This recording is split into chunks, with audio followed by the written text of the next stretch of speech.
Assalamualaikum warahmatullahi wabarakatuh. Alhamdulillah wassalatu wassalamu ala rasulillah wala hawla wala quwwata illa billah. Rabbi syrah li sadri wa yassir li amri wa hlul 'uqdatam min lisani yafqahu qawli, amma ba'du. Teman-teman, alhamdulillah hadir kembali ngaji KGI di IG Live. Kali ini kita akan membahas tentang tafsir misoginis dalam perspektif KGI atau keadilan gender Islam. Kali ini kita akan bersama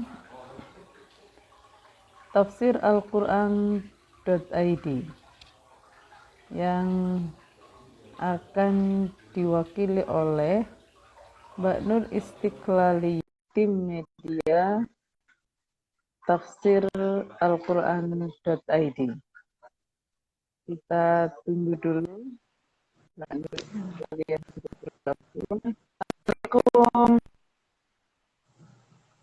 Assalamualaikum. Sama-sama Nur namanya. Waalaikumsalam warahmatullahi wabarakatuh. Iya, Ibu. Apa kabar Mbak Nur Istiqlalia? Ini lahirnya di Masjid Istiqlal atau gimana? Kan Ibu. Lahirnya bulan Agustus. Pas kemerdekaan ya. Baik. Silakan ya Mbak Nur Istiqlalia, perkenalkan diri, lalu perkenalkan tafsir Al-Quran.id.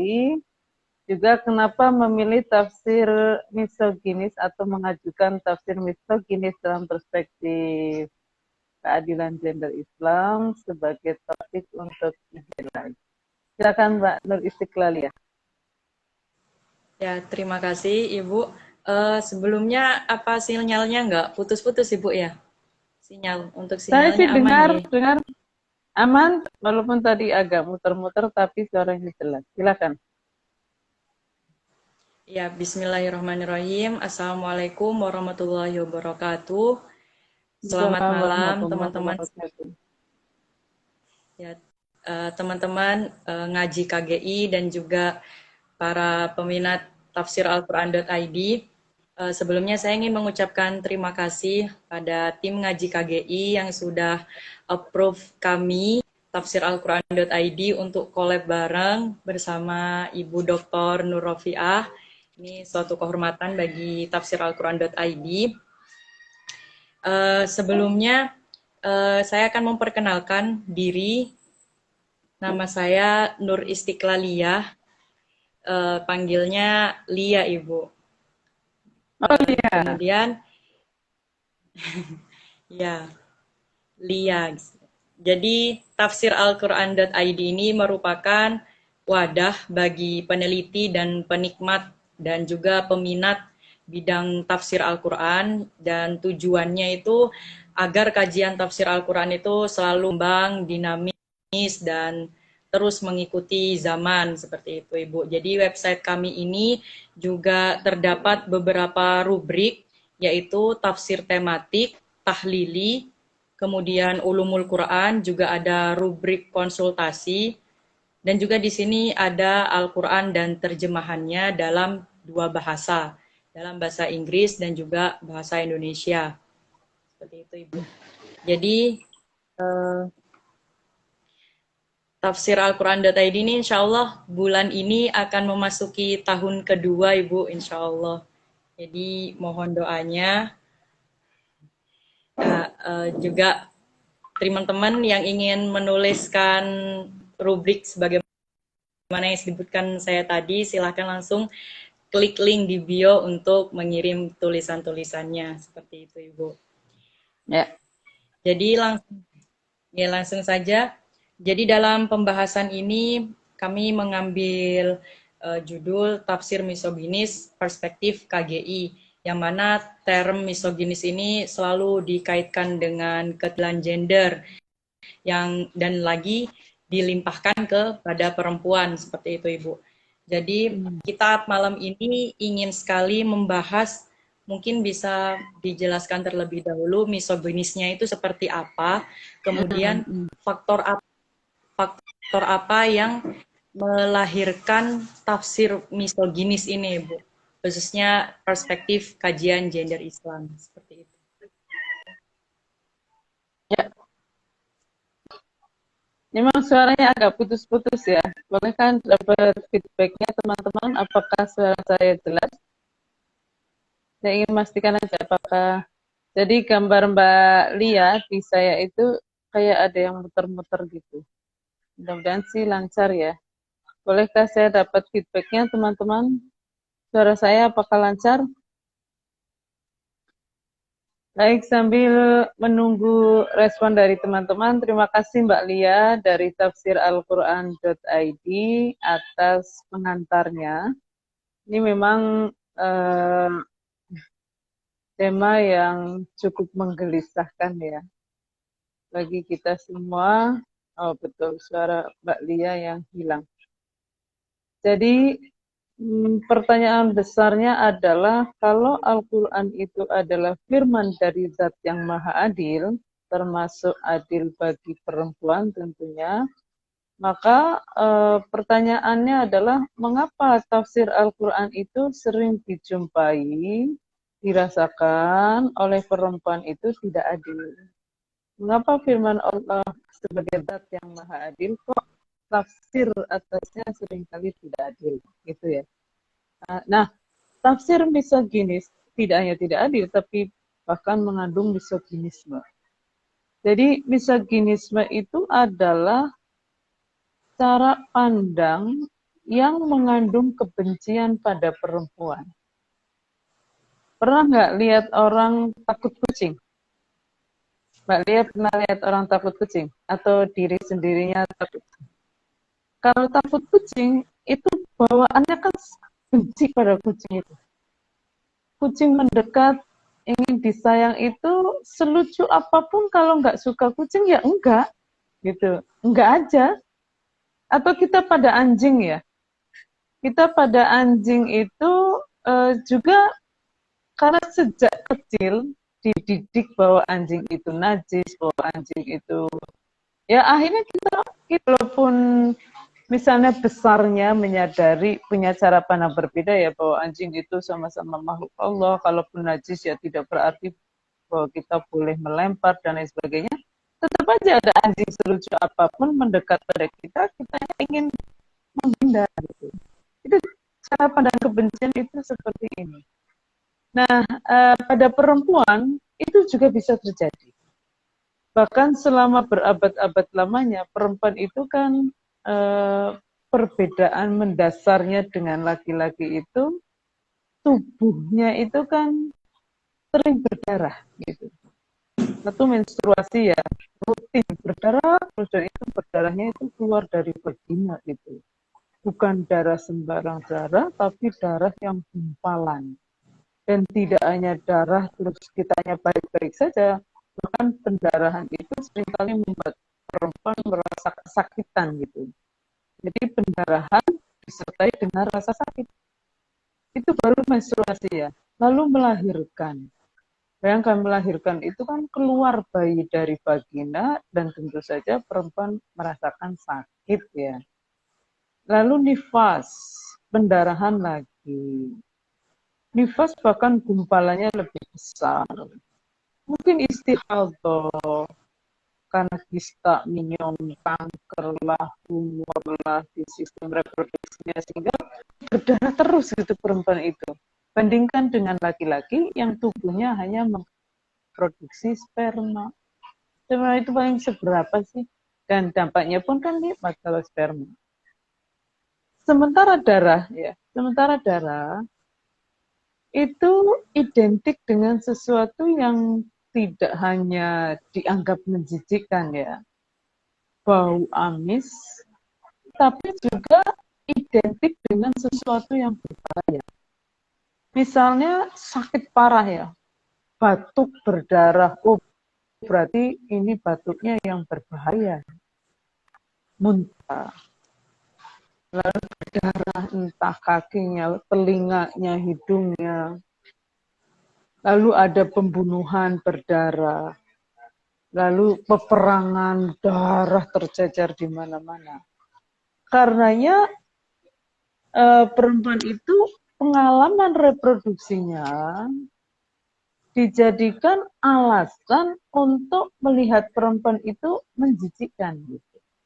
Perempuan itu rendah. Perempuan itu, ya pokoknya gimana sih orang kalau nggak suka dengan sesuatu yang menjijikkan itu kan jadi kayak gimana gitu sama perempuan. Memandangnya rendah. Nah, cara pandang penuh kebencian ini yang disebut dengan misoginisme. Dan misoginisme itu menjadi akar ketidakadilan pada perempuan karena cara pandang negatif itu kemudian melahirkan perilaku yang sangat negatif, bahkan membahayakan perempuan. Bayangkan ya, kita menstruasi nih di hotel berbintang 5, ya tetap sakit. Apalagi menstruasi sambil diasingkan. Diasingkannya itu di gua sendirian malam-malam, nggak ada, ya siang pun juga gua kan serem, apalagi malam. Dan dalam kondisi sakit pula, coba bayangkan. Itu cara memperlakukan perempuan. Belum lagi melahirkan, nifas, menyusui, itu kan sakitnya berturut-turut. Habis hamil 9 bulan lalu melahirkan, langsung vagina yang baru dipakai melahirkan juga melanjutkan nifas. Pada saat yang sama payudara dipakai untuk menyusui. Maka cara pandang negatif pada pengalaman reproduksi perempuan ini dikritik di dalam Al-Quran. Gitu. Jadi kalau kita mau melihat ini ya, melihat proses perubahan revolusioner atas kemanusiaan perempuan itu terjadi dalam 23 tahun masa pewahyuan. Menstruasi aja ya, kan kita kenal nih, ada yang disebut tabu menstruasi. Tabu menstruasi itu aneka mitos yang disematkan pada perempuan yang sedang menstruasi. Karena dianggap sedang mendapat kutukan dari Tuhan, maka perempuan ini ya, matanya melihat, misalnya Mbak Lia menstruasi, saya bertatap mata dengan Mbak Lia, sayanya akan kena siang, gitu. Lalu makanan nih, disentuh oleh perempuan yang sedang menstruasi, akan cepat basi.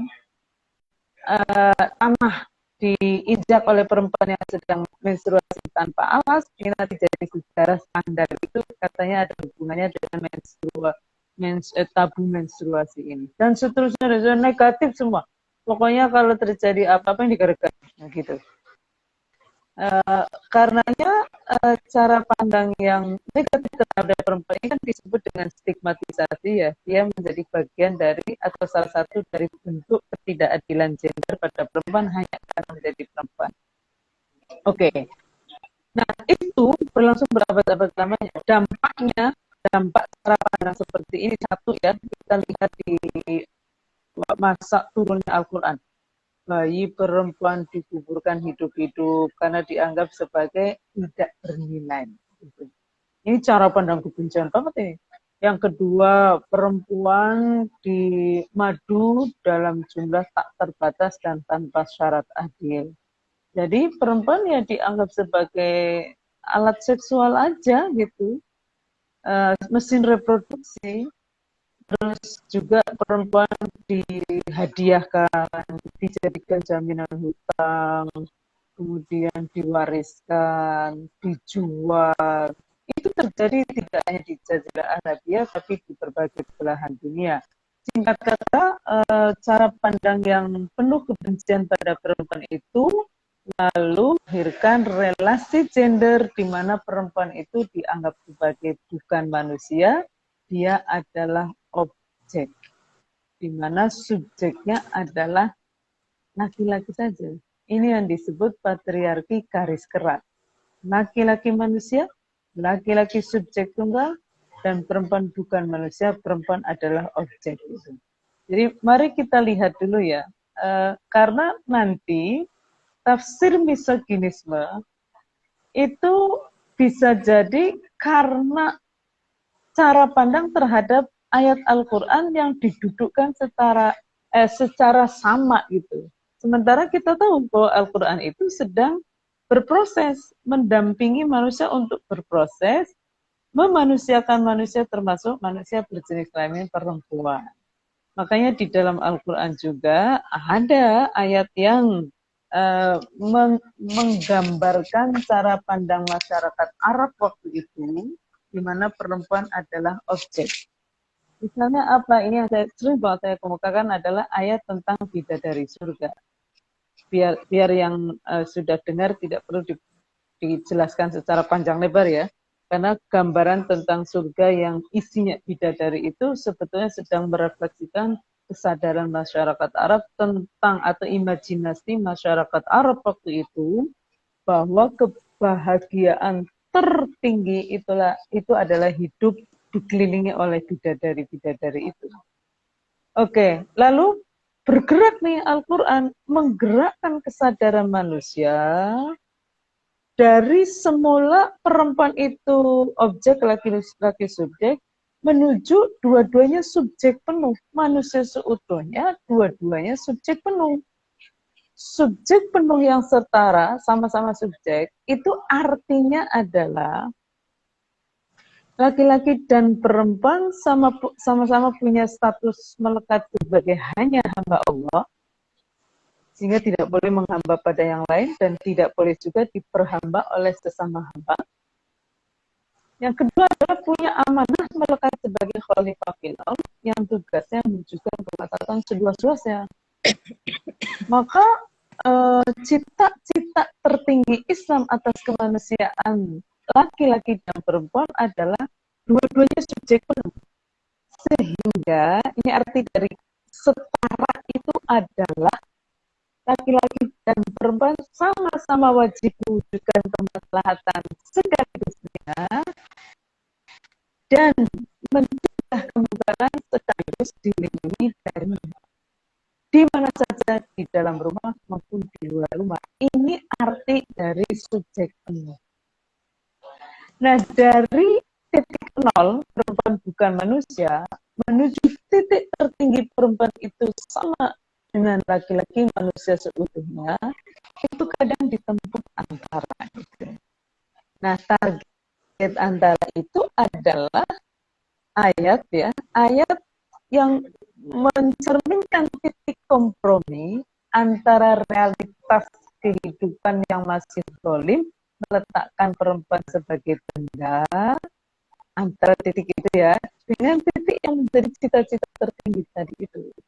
Maka di target antara ini ada ayat yang asumsinya laki-laki subjek primer, perempuan subjek sekunder. Laki-laki manusia seutuhnya, perempuan belum utuh. Perempuan itu dianggap manusia, tapi hanya sebatas pengalaman yang sama dengan laki-laki. Padahal perempuan itu kemanusiaan dengan laki-laki. Secara biologis tadi itu ya, perempuan menstruasi, hamil, melahirkan, nifas nyuci, laki-laki tidak.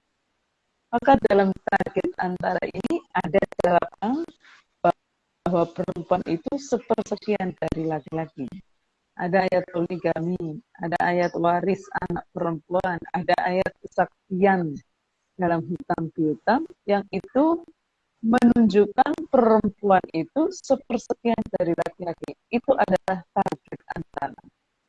Jadi ada titik berangkat perempuan objek, ada target antara perempuan subjek sekunder, dan ada tujuan final perempuan itu subjek penuh.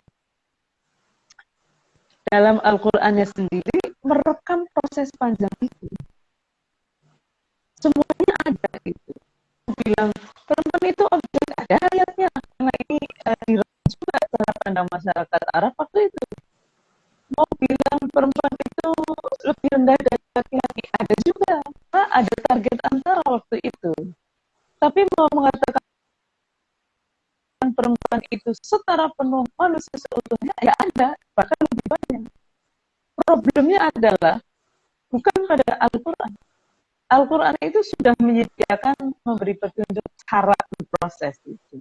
Sekarang cara kita memahami proses itu yang kadang-kadang bermasalah. Kadang tidak dianggap sebagai proses, semua tujuan final. Gitu. Semua diidealkan oleh Islam. bidadari surga itu bisa bidadari, ya begitulah cita-cita apa konsep ideal Al-Quran gitu. Karena nanti begini, tafsir misoginis itu lahir dari mana? Pertama bukan dari Al-Qur'annya, karena Al-Qur'an tiga-tiganya ada. Nah, contoh yang tujuan final itu misalnya ayat monogami. Wa in khiftum alla ta'dilu fawahidah, kan nikah satu saja. Bahkan monogami itu dibilang adna alla ta'ul, lebih dekat untuk tidak berbuat aniaya. Gitu. Lalu nilai waris ayah ibu ya, yang anaknya meninggal punya anak itu sama-sama 1/6. Lalu nilai kesaktian perempuan, istri dalam sumpah li'an, sama-sama 5 kali sumpah dengan suami. Jadi contoh yang sama persis juga ada itu. Jadi tafsir misoginis, menurut saya karena Al-Quran itu masih sangat mungkin dipahami tidak misoginis, itu sangat mungkin sekali. Asal ayat yang titik berangkat dan target antara itu dipahami sebagai sebuah proses, bukan sebagai tujuan final gitu. Nah, problem itu ada pada ini. Kalau mufasir yang punya rasa melihat perempuan itu merendahkan, perempuan itu kan nggak mungkin cerdas, nggak mungkin terampil, nggak mungkin bisa jadi pilot, nggak mungkin bisa jadi insinyur, nggak mungkin.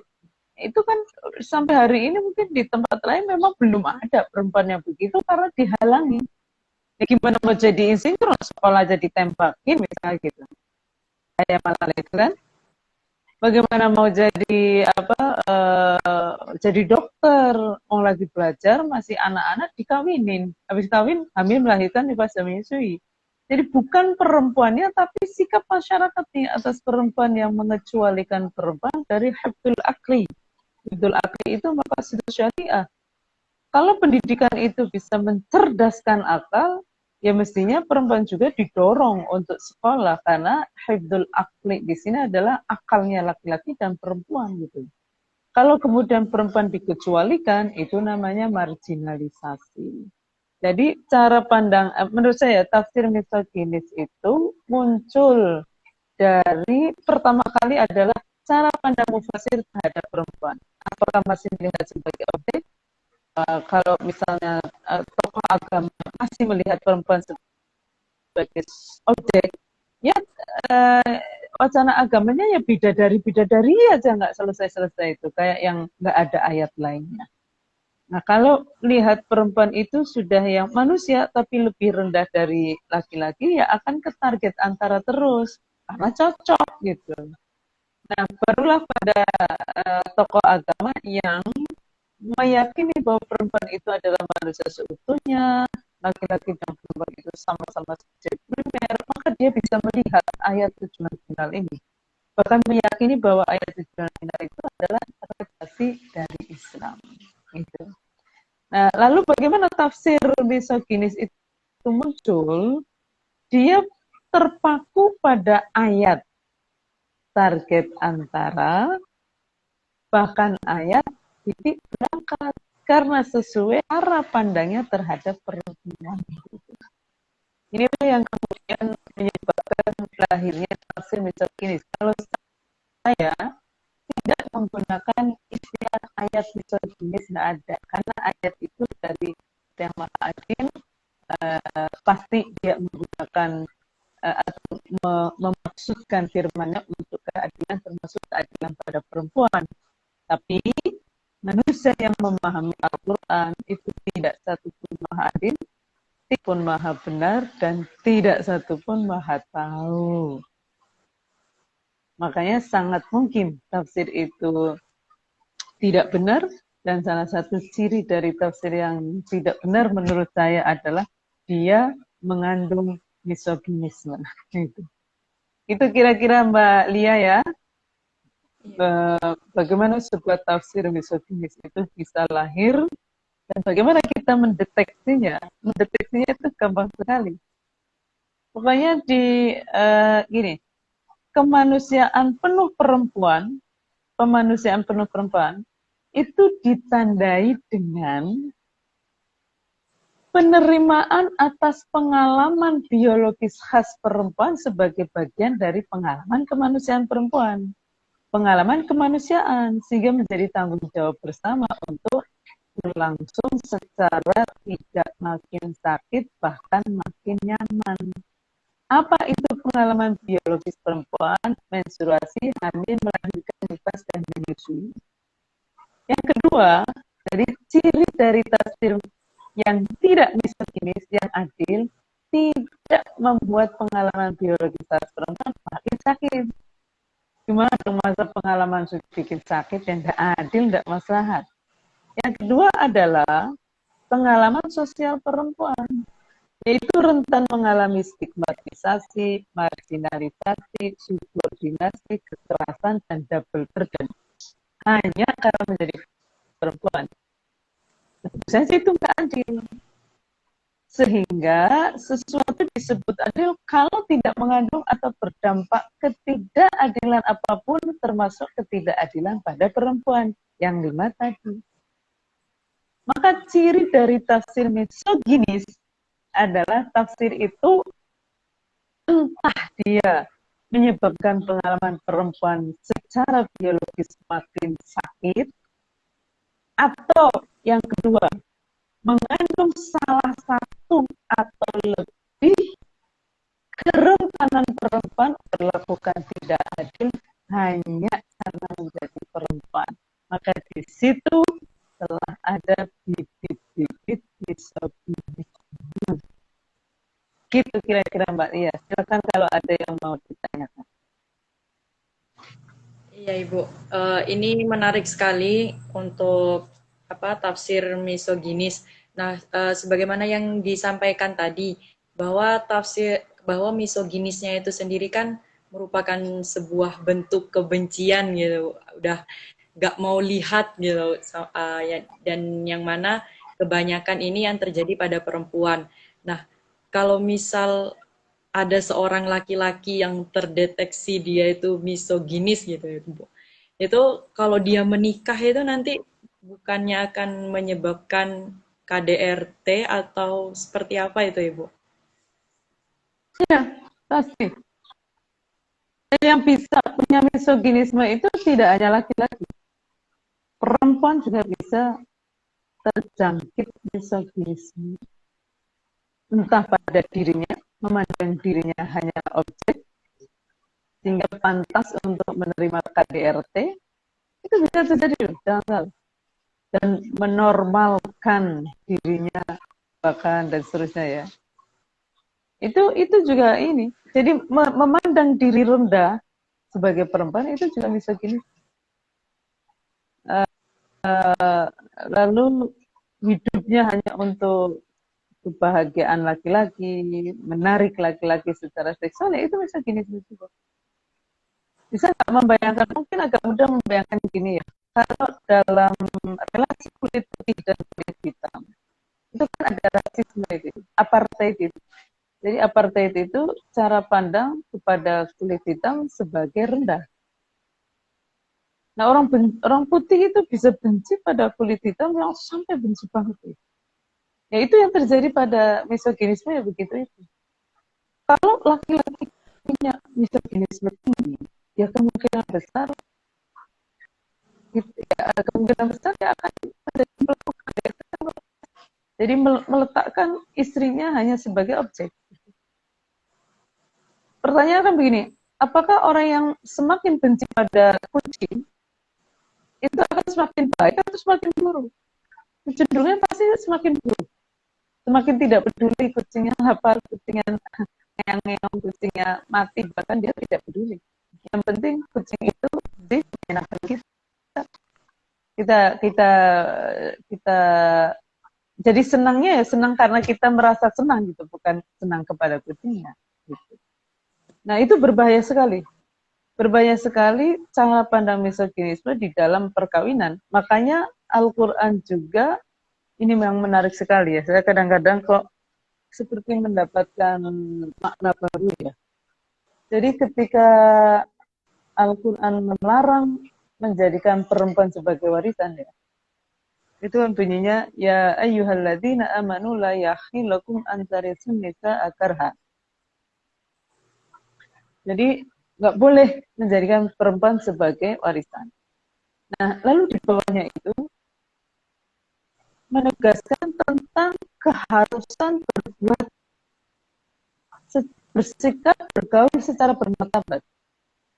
Wa'ashiruhunna bil ma'ruf, gitu bunyi ayatnya itu. Pergaulilah mereka istri secara bermartabat. Ma'ruf itu ini halalan thayyiban wa ma'rufan. Jadi akal budinya itu dilibatkan, sehingga saya artikan sebagai secara bermartabat. Lanjutan yang ini menarik sekali. Fa'in karihtumuhunna, kalau kalian benci mereka, bisa gini sih. Kalau kalian benci, ini kan ada hubungannya dengan, jadi bukan benci pada istri, sebel yang sementara, bukan.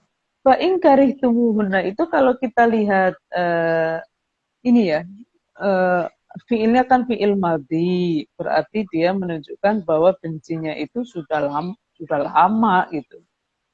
Fa'in karihtumuhunna fa'asa an takrahu syai'an wa yaj'alullahu fihi khairan katsiran. Jadi meskipun ketika kalian benci pada mereka, ayo ingat-ingat, mungkin Allah mungkin bisa jadi tuh Allah memberikan kelebihan pada orang yang kalian benci itu.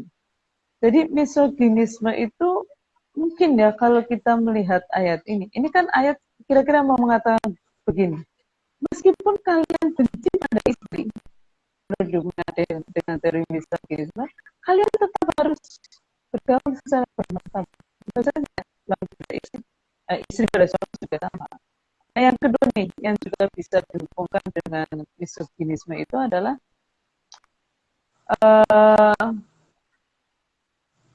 orang beriman itu kan diminta bersikap adil. Wala yajrimannakum syana'anu qaumin ala alla ta'dilu. I'dilu huwa aqrabu littaqwa.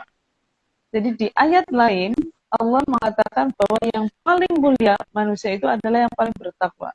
Bersikaplah adil, karena adil itu lebih dekat pada takwa. Nah, bersikaplah adil itu belakangnya itu adalah kalau kalian beingkari wala yajrimannakum syana'anu qaumin ala alla ta'dilu. Janganlah kebencian kalian pada suatu kaum, termasuk pada perempuan, yaitu misoginisme. Janganlah kebencian kalian atas sekelompok manusia membuat kalian tidak adil. Ini kan bisa banget tuh. Janganlah misoginisme itu kalian tidak adil pada perempuan. Iya, adilu, bersikaplah adil. Huwa aqrabu littaqwa, adil itu lebih dekat pada takwa. Jadi benci pada adil pada orang yang kita benci itu menunjukkan kualitas ketakwaan kita tinggi sekali. Berarti kita harus mengendalikan ini misoginisme, rasisme, dan lain sebagainya yang bisa melahirkan tindakan buruk karena cara pandang yang buruk itu. Itu Mbak. Jadi jawabannya tentu saja.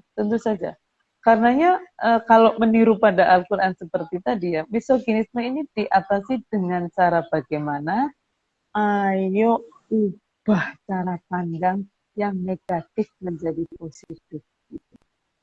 Ini sebenarnya kebencian terhadap siapapun. Misalnya ya, orang tua yang marahin anak terus, itu pasti karena melihatnya sisi negatif terus dari anak. Gimana cara ngubahnya? Ayo orang tua coba cari cara pandang yang positif kepada anak itu. Supaya tidak marah-marah, menyalahkan terus. Atau istri kepada suami pada istri. Kalau terus-menerus benci, barangkali memang harus diubah cara pandangnya dulu agar bisa positif. Nah, dengan cara pandang yang positif itu, lalu bisa melahirkan perilaku yang positif gitu kira-kira. Monggo Mbak.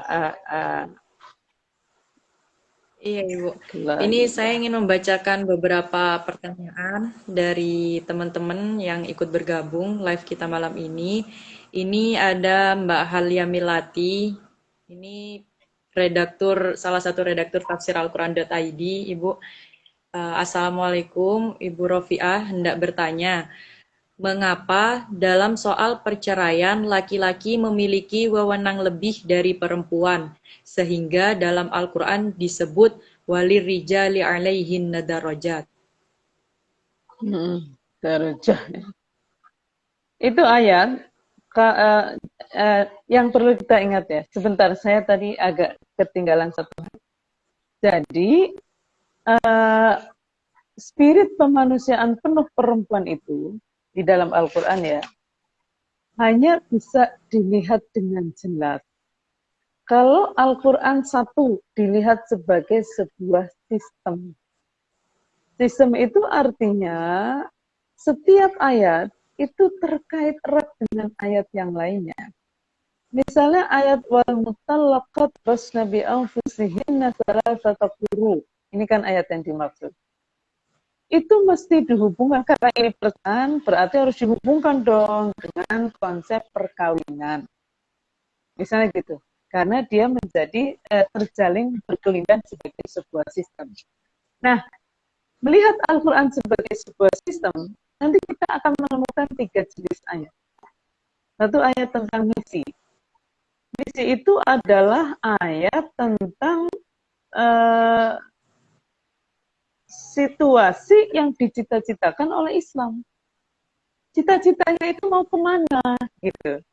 Kayak perkawinan itu di dalam Islam sebetulnya mau kemana? Apa sih yang dituju dari perkawinan di dalam Islam? Tujuan perkawinan itu apa? Gitu. Misalnya ayat tentang wama arsalnaka illa rahmatan lil alamin. Jadi cita-cita Islam itu adalah mewujudkan sistem kehidupan yang menjadi anugerah bagi semesta, termasuk bagi perempuan. Gitu. Perempuan tidak boleh dikecualikan. Dia adalah bagian yang dituju oleh Islam untuk mendapatkan anugerah dalam sistem kehidupan, termasuk sistem perkawinan. Satu ya. Apalagi contoh ayat tentang misi itu, misalnya ini, ya ayyatuhan nafsul mutmainnah irji'i ila rabbiki radiyatan mardiyah. Seluruh ajaran Islam, seluruh ayat Al-Quran itu terjalin berkelindan memberi petunjuk pada manusia agar bisa kembali kepada Allah sebagai jiwa yang tenang karena diridhoi oleh Allah.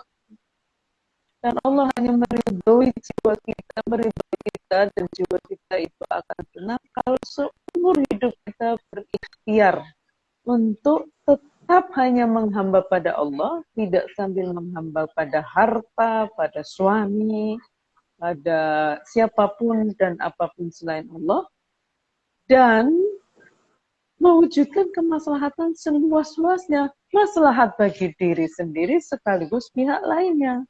Kalau dalam nikah itu ya suami pada istri, istri pada suami, saling gitu. Itu satu ya. Jadi misi.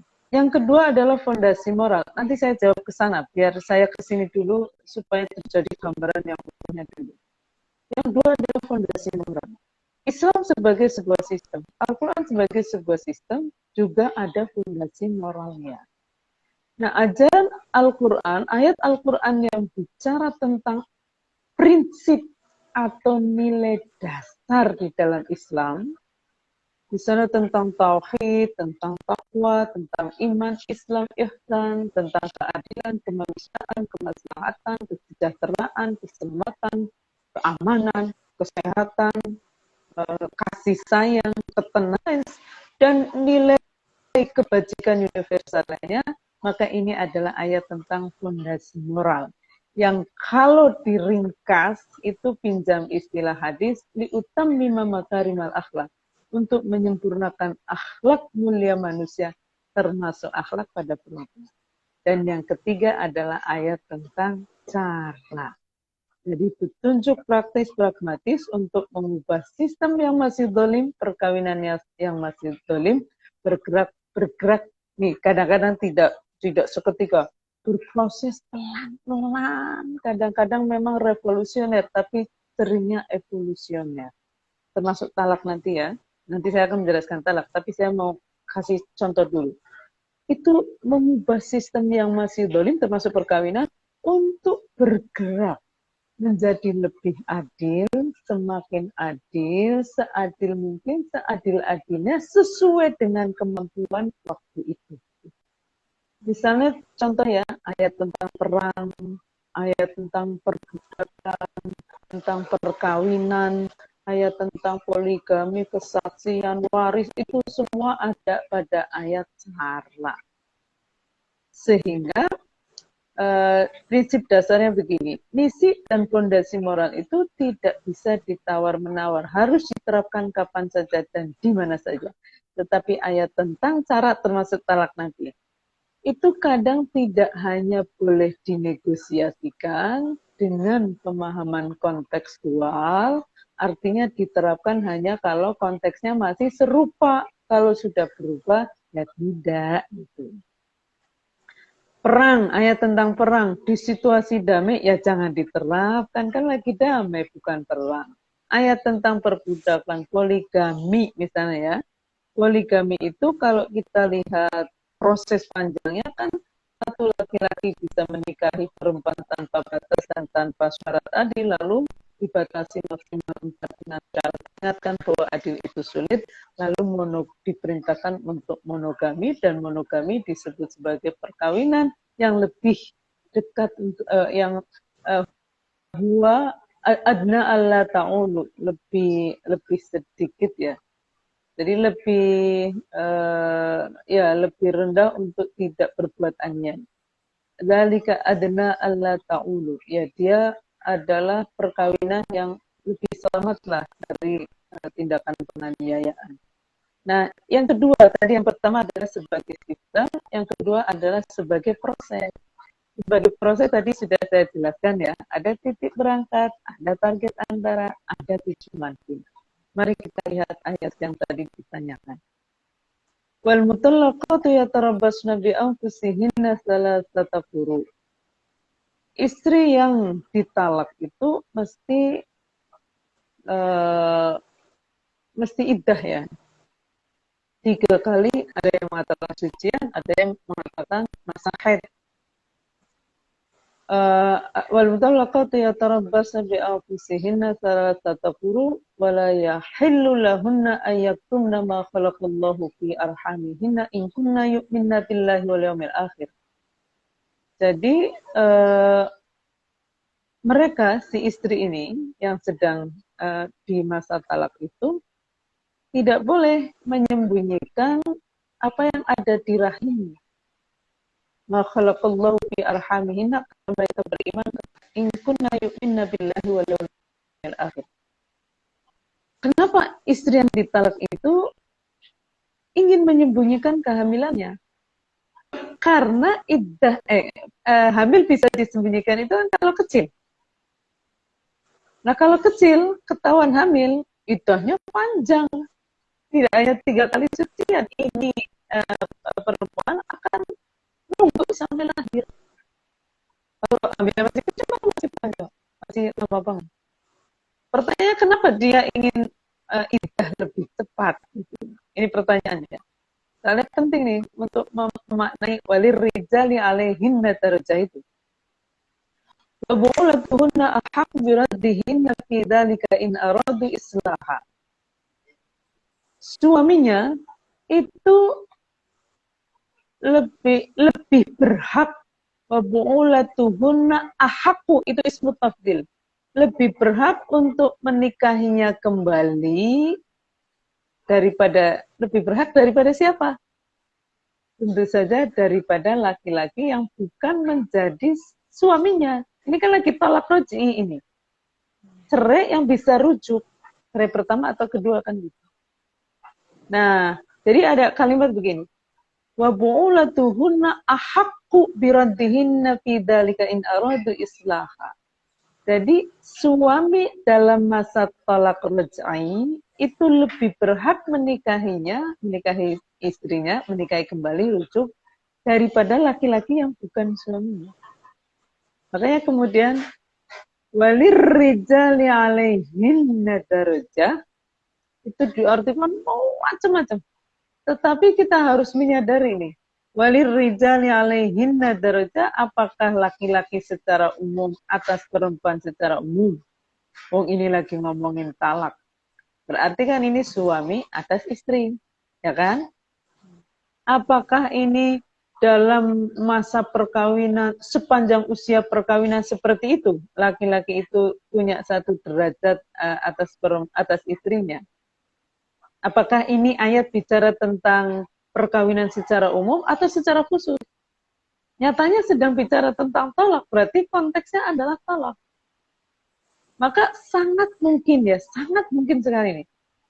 Walir rijali alaihinna darajah itu artinya adalah, dan bagi suami selama tolak raj'i itu punya satu derajat lebih tinggi atas istrinya daripada laki-laki lain. Untuk apa? Ya untuk menikahinya kembali. Kan masih talak raj'i. Itu pun in aradu islaha. Kalau mereka, si para suami ini, punya niat untuk memperbaiki. Tapi kalau rujuknya dengan niat supaya bisa melakukan kekerasan yang lebih ganas, tentu saja hakim harus menimbang bahwa ini tidak boleh, tidak lebih berhak gitu. Sehingga istri bisa saja minta cerai. Dan mesti dikabulkan kalau dikhawatirkan ya, mantan atau suami yang dalam tolak rujuk itu memang pelaku KDRT, penganut misoginisme kelas berat. Nah, sekarang secara umum dulu nih, secara umum ya. Dalam kalau masyarakat Arab jahiliyah waktu itu, ini sebenarnya tidak di masyarakat patriarki garis keras manapun, istri itu dianggap sebagai milik mutlaknya suami. Suami boleh menjual istri, suami boleh mengembalikan pada keluarganya kalau dia tidak minat lagi. Suami boleh menghadiahkan istri kalau sudah tidak berminat lagi. Kayak gimana sih kalau harta itu kayak punya mobil gitu. Mungkin kalau mobil masih sayang ya, kayak punya sepeda gitu. Sepedanya udah butut, udah kasih aja ke orang. Kan begitu kalau ke harta itu. Maka dalam perkawinan masyarakat jahiliyah seperti ini, perempuan tidak ada hak talak apapun. Bahkan istri itu bisa mentalak, suami bisa mentalak istri berapa kali pun. Lalu rujuk lagi, hari ini talak, pagi ini talak, nanti siangnya rujuk, sore talak, malamnya rujuk, besok gitu lagi. Masak kurang garam, saya pak kamu. Jadi suami ini karena menjadi pemilik istri, lalu semaunya sendiri. Dan Islam membatasi talak yang boleh dirujuk itu hanya 2 kali. At-talaqu marratani, fa imsakun bima'rufin aw tasrihun ihsan. Jadi kalau udah 2 kali rujuk, hanya boleh yang ketiga itu apakah mau dipertahankan dengan cara yang lebih baik atau dibebaskan. Tasrihum bi ihsan, dibebaskan dengan cara yang terbaik. Ini kan perubahan yang dahsyat loh, dari tak terbatas ya. Suami boleh mentalak istri, rujuk lagi sampai tak terbatas dibatasi 2. Lalu semula hanya suami yang bisa menceraikan istri. Istri itu sudah kalau ketemu suami yang dahanan ya sudah seumur hidupnya menjadi tersiksa gitu. Karena nggak ada jalan keluar dari perkawinan yang durjana itu nggak ada. Lalu Islam memberi jalan keluar dengan khulu itu. Khulu itu adalah istri yang ya dia mengembalikan maharnya lalu minta cerai gitu. Itu menarik ya, karena pergerakan itu yang mestinya kita lihat. Dan sekarang di Indonesia nih, laki-laki dan perempuan itu tidak bisa cerai di luar pengadilan. Tidak akan diakui oleh negara. Jadi ini juga menarik untuk dilihat sebagai sebuah proses ikhtiar untuk mendudukkan laki-laki dan perempuan sebagai subjek penuh dalam sistem peradilan agama.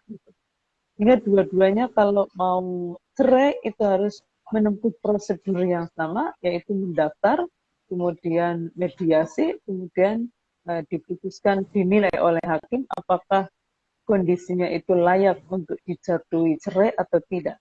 Dan itu istilahnya aja yang berbeda. Ada cerai gugat kalau itu istri yang mengajukan dan cerai talak kalau suaminya yang mengajukan. Jadi dulu itu pokoknya suami saya talak kamu langsung jatuh. Kalau sekarang di Indonesia diatur hanya boleh di pengadilan agama. Jadi kalau misalnya mengatakan mengapa suami itu lebih tinggi satu derajat, kalau dalam pemahaman saya, satu derajat lebih tinggi itu bukan atas perempuan, jadi suami lebih tinggi dari perempuan, bukan begitu. Suami lebih tinggi dari istri, bukan begitu. Tapi suami derajatnya lebih tinggi atau lebih berhak untuk menikahi istrinya kembali dalam masa talak raj'i daripada laki-laki lain. Jadi lebih tinggi atas istri daripada laki-laki lain. Bisa dimengerti insya Allah ya. Memang kalau kita melihat pengertian atau penafsiran yang umum, memang seperti itu. Nanti ada alasan, suami itu lebih mulia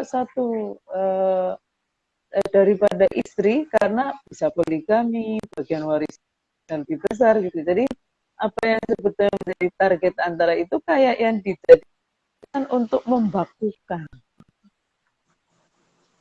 Saya kira itu ya Mbak Ria, jawaban untuk Mbak siapa tadi? Halia. Mbak Milad. Halia. Ya, Halia. Yang Melati. bertanya siapa Mbak? Mbak Alia. Oh, Halia Milad. Nah, gitu kira-kira. Ini jam berapa ya Mbak? Jam 10 menit 21.22 lagi ya. Ya, silakan Oke. 8 menit lagi. Ini sebelum yang terakhir, ini ada pertanyaan Ibu. Mufasir sekelas Muqatil atau Bari, Zamakhsyari itu masih sering terlihat misoginis, padahal posisi beliau-beliau adalah raksasanya Mufasir. Nah, itu bagaimana menanggapinya Ibu? Ini pertanyaannya dari Ibu Limatus. Iya Mbak Lima, jadi menurut saya sih yang disebut dengan, jadi gini ya, bias gender itu bisa terjadi karena tidak disadari. Jadi tidak bermaksud tidak adil. Hanya ya bisa juga memang yang misoginis memang niat nggak adil gitu ya. Tapi bisa juga terjadi karena tidak bermaksud. Nah, bias seperti ini itu terjadi karena bagaimanapun ya, bagaimanapun laki-laki itu tidak akan pernah mengalami menstruasi, hamil, melahirkan, nifas, dan menyusui. Tidak akan. Padahal iman yang ada kurhan dan wahnan ala wahni. Bahkan wahnan ala wahni itu sakitnya bukan kali-kali, sakit di atas sakit. Karena tidak mengerti, maka kecenderungannya adalah tidak tahu. Apalagi kalau menceritakan pengalaman perempuan dianggap tabu, maka si perempuannya dibungkam untuk tidak cerita rasa sakitnya itu. Kan? Ya nggak akan cerita. Kalau nggak cerita, ya laki-laki mana tahu. Sementara laki-laki itu mendominasi ruang pengambilan keputusan baik di negara, masyarakat maupun agama. Tidak tahu tapi mendominasi keputusan, tidak mendengarkan perempuan. Dampaknya adalah, ini bisa tidak disengaja. Dampaknya adalah apa yang disebut dengan kebijakan termasuk kemaslahatan agama bisa jadi belum mempertimbangkan pengalaman biologis perempuan, bahkan dianggap nggak ada gitu loh, nggak ada. Begitupun pengalaman kerentanan sosial tadi, stigmatisasi, marginalisasi, dan seterusnya hanya karena menjadi perempuan, ya laki-laki nggak pernah mengalami. Sehingga laki-laki menjadi standar tunggal kemaslahatan. Sementara apa yang maslahat buat laki-laki, belum tentu maslahat buat perempuan. Pengalaman suami memukul istri, beda dengan pengalaman istri dipukul suami. Tapi kalau hanya mempertimbangkan pengalaman laki-laki, ya pengalaman perempuan yang berbeda itu dianggap tidak ada. Pengalaman laki-laki punya istri lagi, beda dong dengan pengalaman istri diduakan. Kalau kita kan melihat itu sebagai target antara gitu, bukan tujuan final. Tetapi banyak mufasir yang menganggap, atau tidak harus mufasir lah, yang mengglorifikasikan poligami seakan-akan itu adalah tujuan final dari perkawinan yang dicita-citakan oleh Islam, ya banyak yang begitu. Jadi pengalaman perempuan merasa sakit itu nggak dianggap penting gitu, dan itu bisa jadi tidak sengaja karena nggak mengalaminya aja, jadi nggak kepikiran gitu loh. Kayak misalnya kawin anak ya. Laki-laki kan nggak akan hamil melahirkan nifas dan menyusui. Meskipun di usia dewasa nggak akan mengalami, usia anak nggak akan mengalami. Reproduksinya, hubungan seksual, keluaran sperma, dan itu gitu. Sementara perempuan, anak perempuan kok dinikahkan, maka kemungkinan besar dia akan hamil melahirkan nifas dan menyusui.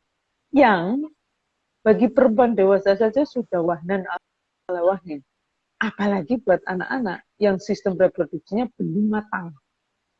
Tapi karena laki-laki tidak mengalami dampak buruk dari hamil melahirkan nifas dan menyusui, ya dianggapnya aman-aman aja kawin anak itu. Tidak mafsadah, tidak mudarat. Ya tidak mafsadah, tidak mudarat kalau standarnya laki-laki. Nah ini sih Mbak Lima ya. Jadi bisa jadi karena memang pandangan buruk, mereka bahkan bisa jadi tidak menganggap itu buruk gitu. Karena norma sosial yang masyarakatnya masih menganggap itu sebagai sesuatu yang normal. Barulah kita pada generasi berikutnya yang menyadari adanya misoginisme, adanya bias gender, adanya pandangan yang tidak adil, ada subjek sekunder, baru kita punya alat untuk melihat, loh ternyata pasti begitu itu. Gitu. Nah tadi nah ini ada pertanyaan juga nih Mbak Aryani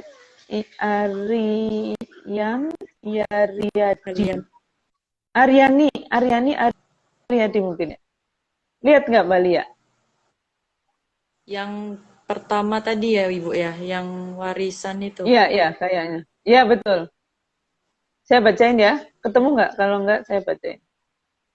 Assalamualaikum Bu Nur dan Mbak Lia. Sudah ketemu?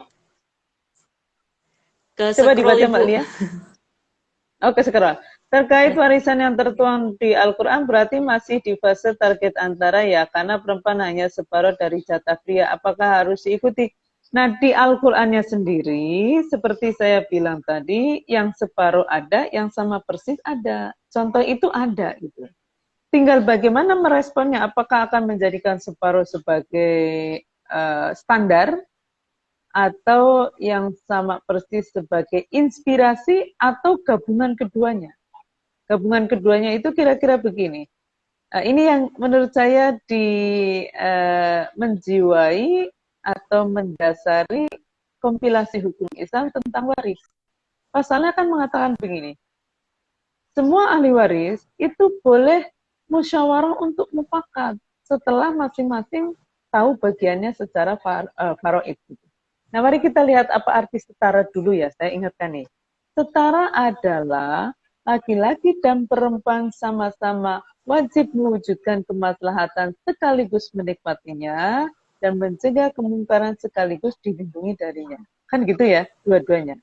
Maka yang disebut setara di dalam waris itu bukan bagiannya sama persis, bukan.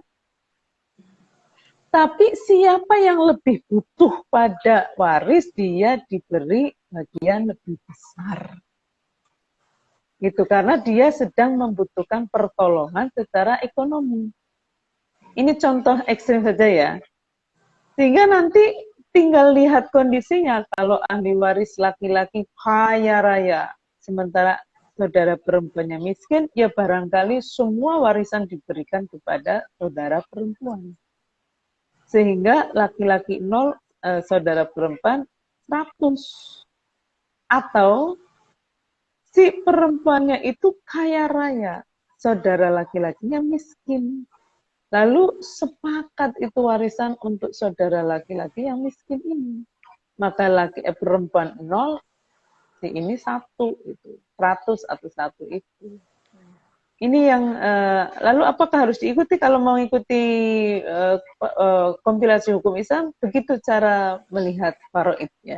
Jadi faraid itu menjadi inspirasi, tetapi spirit untuk menolong saudara yang lebih membutuhkan itu didorong, diberi peluang. Itu kira-kira Mbak Lia. Kayaknya udah selesai Lewat kan? seru sekali nih Bu, sampai tidak terasa lewat 1 menit. Ini jam saya sampai mati nih. Ternyata kok jam Bu, saya masih terakhir, setengah. Ya, monggo. ya, terakhir Mas, mungkin Ibu, mungkin benar, Pak. sebagai quote juga nanti bisa kami jadikan quote. Mungkin ada pesan untuk para teman-teman penulis di tafsir alquran.id yang khususnya menulis seputar tentang gender, tentang tafsir-tafsir yang bersangkut paut dengan perempuan seperti itu, Bu. Mungkin ada hal yang bisa disampaikan atau pesan bagaimana harusnya ketika menulis itu harus berpikir yang seperti apa gitu, Ibu. Untuk teman-teman Ya, ini penulis. bagus banget nih pertanyaannya. Saran saya ikut ngaji KGI serial Metode Studi Islam Perspektif Keadilan Hakiki Perempuan karena akan dapat alat. Jadi nanti akan belajar 3 isu besar. 1, konsep keadilan hakiki perempuan. 2, relasi gender dalam bahasa Arab dan tafsir. Yang Islam dan kemanusiaan penuh perempuan. Konkret nih, tanggal 23-24 April, Sabtu Minggu, coba ikhlaskan itu. Sabtu jam 8:30 sampai 11:30 seri 1. Sabtu jam 1 sampai 4 seri 2. Minggu 8:30 sampai 11:30 seri 3. Habis itu tamat. 9 jam doang. Supaya bisa nanti dalam menulis menggunakan lensa keadilan hakiki. Memastikan pengalaman biologis perempuan, khususnya yang 5 tadi itu tidak makin sakit, dan memastikan bagaimana kerentanan perempuan untuk diperlakukan secara tidak adil hanya karena menjadi perempuan itu juga tidak terjadi. Gimana nih caranya menggunakan lensa keadilan hakiki untuk menganalisis sebuah tafsir, menganalisis sebuah hadis, menganalisis sebuah ayat, sehingga bisa keadilan hakiki. Jadi, keadilan hakiki itu keadilan yang mengintegrasikan pengalaman kemanusiaan perempuan. Kalau tidak mengintegrasikan dan hanya menjadikan laki-laki sebagai standar tunggal keadilan, itu hanya keadilan formal, prosedur tekstual, legal, tapi bukan hakiki.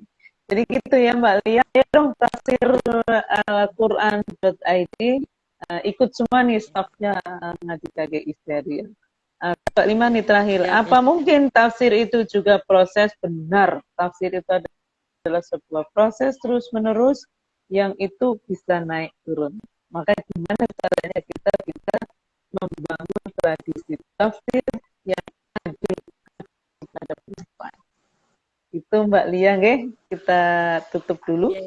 Terima kasih teman-teman semua atas kehadirannya. Monggo saya izin habis itu saya yang tutup. Ya, terima kasih untuk khususnya Ibu Nur Rofiah dan juga tim Ngaji KGI atas kesempatannya pada Tafsir Al-Quran.id untuk berkolaborasi pada malam hari ini. Semoga semuanya yang ikut sehat selalu, lancar puasanya, ibadah Ramadannya, semoga Amin. semuanya berkah insya Allah. Terima kasih lagi Ibu, semoga kita bisa berkolaborasi lagi Kanji KGI dan Amin, amin. Tafsir Al-Quran. Oke. Mohon doanya Ibu, ini insya Allah 17 Ramadan kami akan masuk tahun kedua. Ah, Jadi keren. Nanti pas ulang tahun kita live lagi kalau mau. Kapan ulang insya Allah tahunnya? Ibu. Kapan ulang tahunnya? Ya, Ibu. 17 Ramadan Ibu. 17 Ramadan. Oh, ada dekat. Ya, Ya, 17 Ramadan ini kayaknya belum bisa ya. Nanti kita pikirkan. Nah, iya. teman-teman semua, terima kasih kepada Tafsir Al-Quran.id yang sudah kolaborasi dengan Haji KGI. Terima kasih juga pada tim Haji KGI. Terima kasih pada teman-teman semua. Semoga sehat, selamat, dan semangat menebar manfaat. Selagi sempat, karena aku manfaat, maka aku ada. Assalamualaikum warahmatullahi wabarakatuh. Waalaikumsalam warahmatullahi wabarakatuh.